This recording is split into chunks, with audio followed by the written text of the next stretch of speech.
o novo sistema de importação do Capture One. Quer aprender mais sobre o Capture One? Veja o meu curso Introdução ao Capture One. Ele já tem mais de 11 horas de duração e eu acabei de publicar uma sessão que ensina a usar o programa para controlar a câmera, conhecido como Tether. Estou publicando as lições da mais nova versão do programa, a fim de deixar o curso sempre atualizado.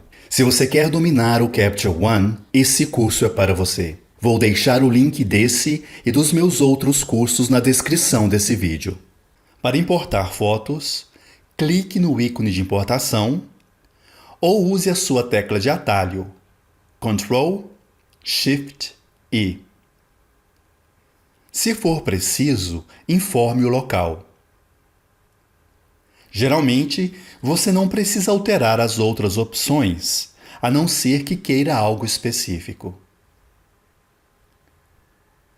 Se você tira muitas fotos, poderá escolher facilmente quais fotos serão importadas, economizando tempo durante a importação. Desmarque a opção Pick All para escolher quais fotos serão importadas. Clique em Viewer para habilitar ou desabilitar a visualização individual das fotos. Essa opção possui a mesma tecla de atalho do visualizador, que é a letra G. Escolha qual método de classificação a ser usado e se o quer crescente ou decrescente. Use as teclas do teclado para navegar pelas fotos. O programa traz a mesma visualização do monitor da câmera. Se a foto for tirada em preto e branco, ela aparecerá assim.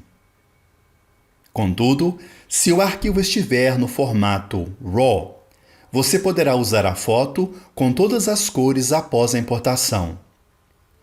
Você poderá visualizar até mesmo vídeos. Ao agir como monitor da câmera, o programa apresenta uma visualização extremamente rápida.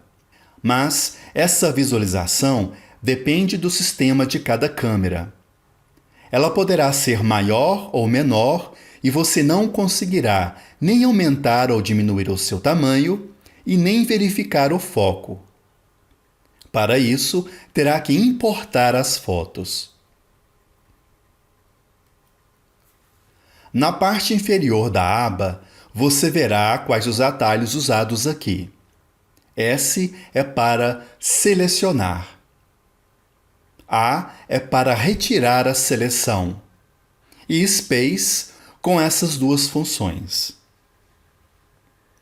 Use as setas do teclado para navegar entre as fotos e a tecla de espaço para escolher ou retirar a escolha.